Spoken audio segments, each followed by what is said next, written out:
सरकार ने दिखाई बेरुखी, समाजसेवी बने मददगार। करीब 9 साल से दर्द से कहरा रहे दिनेश सोनी को बड़ी राहत। समाजसेवी नीरज सिंह राणावत प्रतिवर्ष देंगे 60,000 रुपए की सहायता।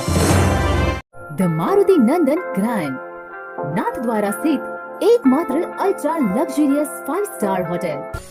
राजसमंद जिले की एकमात्र 5 star hotel the Maruti Nandan grand में भोजन की स्वादिष्ट थाली अब सिर्फ 290 रुपए में। श्रीनाथ जी की नगरी नाथद्वारा में इस सुनहरे अवसर का आनंद अवश्य उठाएं।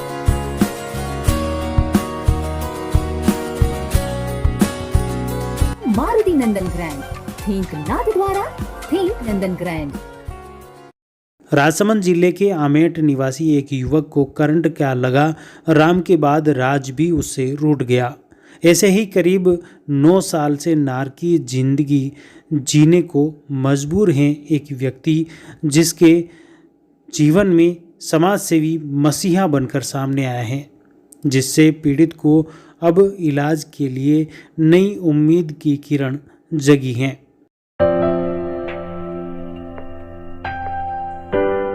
करंट की चपेट में आने से राजसमंद जिले के आमेट के एक युवक को ऐसा दर्द मिला कि सुनने और देखने वाले की रूह कांप जाती है।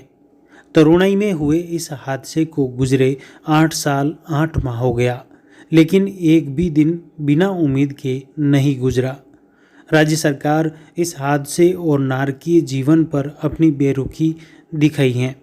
हालांकि अब दिनेश के इस असहनीय दर्द और नारकीय जीवन पर यूथ सोशल केयर संस्थान के सचिव नीरज सिंह राणावत ने मरहम लगाते हुए हर साल खर्च के लिए 60,000 रुपये प्रतिवर्ष देने का वादा किया है। करंट की चपेट में आने से नौजवान इस कदर जख्मी हुआ कि ना तो चल फिर सकता है और ना ही अपने दैनिक निवृत्ति के लिए कार्य करने में सक्षम है। हादसे ने युवक को ऐसा अपाहिज बनाया कि भरी जवानी में ही वो बिस्तर पर पूरा समय पड़े पड़े बिताने को मजबूर हो गया है। उल्लेखनीय है कि आमेट निवासी दिनेश सोनी वर्तमान में 30 साल का है। 13 मई 2014 को करंट से यह हादसा हुआ था। आमेट में जमनालाल सुतार के मकान की पहली मंजिल पर सोनी का परिवार किराए पर रहता था। वहीं दिनेश नीचे ही स्थित दुकान पर कार्य करता था। 13 मई 2014 को अचानक मकान के पास में लगा होर्डिंग गिरा, जो मकान के पास से गुजर रही 11,000 वोल्टेज की विद्युत लाइन और मकान की बालकनी में लगी लोहे की रेलिंग को छू गया। इससे करंट रेलिंग में प्रवाहित हो गया। इस घटना से अनजान दिनेश की मां कौशल्या देवी सुबह करीब 6:30 बजे जब बालकनी में गई तो करंट की चपेट में आ गई। कौशल्या के चिल्लाने की आवाज़ सुनकर उसकी सास मोहिनी देवी और पुत्र दिनेश उसे बचाने के लिए दौड़ पड़े। ये दोनों भी करंट की चपेट में आ गए। हादसे में मोहिनी देवी की मौके पर ही मौत हो गई थी और कौशल्या देवी बुरी तरह से झुलस गई थी, जिसने थोड़ी देर बाद अस्पताल में दम तोड़ दिया। वहीं दिनेश करंट के झटके से मकान की पहली मंजिल से करीब 20 फीट ऊंचाई पर जाकर जमीन पर गिरा, जिससे रीढ़ की हड्डी टूट गई। वहीं पांव भी बुरी तरह से जल गए। दिनेश की रीढ़ की हड्डी टूटने से शरीर के कमर के नीचे का हिस्सा अपाहिज हो गया, जिससे वो अभी दूसरों के सहारे जीने को मजबूर हो गया है। इस घटनाक्रम से आहत पीड़ित की दर्द को देखकर समाजसेवी नीरज सिंह राणावत आगे आए और उसे प्रति वर्ष 60,000 सहायता देने का विशेष वादा किया है। आप माने कि 6-7 दिन पहले मेरे को मीडिया कर्मी भाइयों से पता लगा कि भाई आमेट में मंदिर के पास में दिनेश सोनी नाम का एक पीड़ित व्यक्ति है, जिसका 8-10 साल पहले शायद इलेक्ट्रिक शॉक से उसका परिवार भी खत्म हुआ था और उसके भी दोनों पैर और रीढ़ की हड्डी फ्रैक्चर हो गई थी। तो 8-10 साल से ऑन बेड ही चल रहा है और परिवार स्थिति भी काफ़ी उसकी दयनीय है। तो मैंने आज यहाँ पे इन सब के साथ मिलके उसके घर पे हम गए, देखा, मौका मुआयना किया। आप माने कि स्थिति अपन देख नहीं सकते, काफ़ी दयनीय स्थिति। उसको देखते हुए ये एक हमने बनाया कि भाई दिनेश सोनी का को एक तरह से हमारी संस्था गोद लेगी और इनके भविष्य में हमारी बात हुई है। जो भी इनके मकान का किराया है एक मेडिकल की जो सुविधा है या इनके खाने पीने का दिनेश जी का है, वो हमारी संस्था उठाएगी। ये मैं उनको आश्वासन करके आया और आपके माध्यम से भी बोलना चाहता हूँ कि भाई दिनेश सोनी जी आज से अलग नहीं है, हमारी संस्था का हिस्सा है, हमारे भाई हैं, तो आज से हमारी संस्था का सदस्य हमने उनको बनाया। इस दर्दनाक, इस हृदय विदारक हादसे के बाद भी प्रशासन की ओर से दिनेश को इलाज के लिए कोई सहायता राशि नहीं दी गई। अभी तक वह रीढ़ की हड्डी का 2 बार ऑपरेशन करवा चुका है, लेकिन ऑपरेशन सफल नहीं हो पाया है। दिनेश के उदयपुर व अहमदाबाद में इलाज करने के दौरान दवाइयों में अब तक करीब 20 लाख से अधिक राशि खर्च हो चुकी हैं। वहीं प्रतिमाह करीब 10,000 से अधिक की दवाई लगती हैं जो बाजार से खरीदनी पड़ती हैं। दिनेश की देखभाल उसका भाई कर रहा है।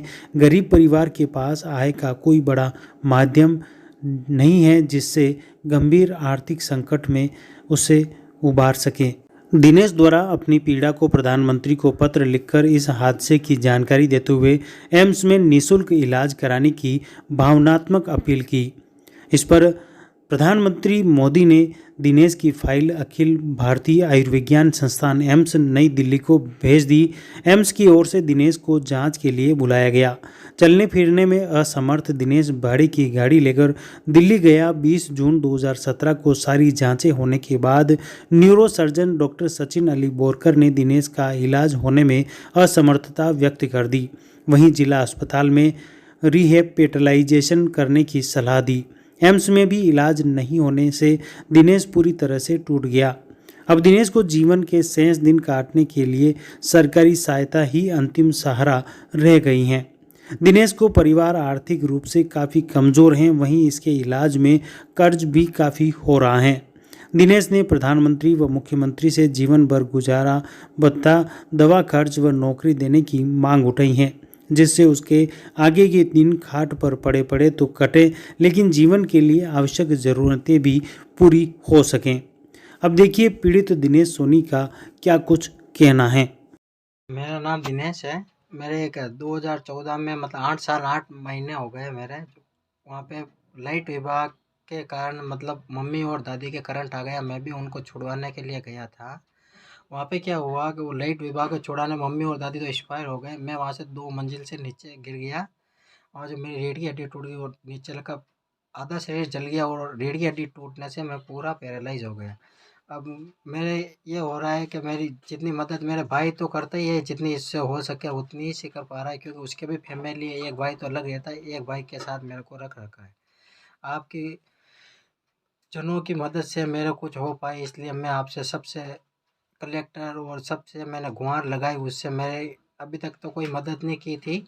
अब मेरे इन्होंने मदद की, जिससे मेरे को थोड़ा सा अच्छा लगा। मेरे को आपने इच्छा मृत्यु की भी मांग की थी? इच्छा मृत्यु की मांग की थी, कलेक्टर से सबसे इच्छा मृत्यु की मांग भी की मैंने, तो भी कोई किसी ने भी सुनवाई नहीं की थी मेरे अभी तक। किस तरह से आपको सहायता किसने दी थी? अब मेरे को सहायता मिली? मुझे अब नीरज सिंह जी राणावत सर से मेरे को दिल से उन्होंने मेरी मदद करने के लिए बोला है और वो मदद करेंगे कि तेरी हॉस्पिटल और वगैरह वगैरह जो भी होगा, जो मैं आपसे आपका खर्च उठाने के लिए तैयार हूँ, आपका खर्च करूँगा मैं। बिस्तर पर पड़ा बेसहारा दिनेश अब भी सरकार से उम्मीद लगाए बैठे हैं कि उसे कोई सहायता राशि मिले और उसका गुजारा निकल सके, लेकिन अभी तक सरकार की तरफ से कोई सहायता राशि नहीं मिल पाई है और नहीं कहीं से उम्मीद दिख रही हैं। दूसरी तरफ समाज सेवी नीरज सिंह राणावत द्वारा प्रतिवर्ष 60,000 रुपये आर्थिक सहायता देने का वादा किया है, जिससे कहीं न कहीं उसके परिवार के गुजारे में एक बड़ा संबल मिलेगा। फिलहाल फिर भी दिनेश सोनी को अब भी सरकार से बड़ी उम्मीद है कि सरकार से उसे कोई न कोई सहायता राशि ज़रूर मिलेगी। यह तो खैर आने वाला वक्त ही बताएगा कि इस पीड़ित दिनेश सोनी की सरकार से सहायता मिल पाती है या नहीं।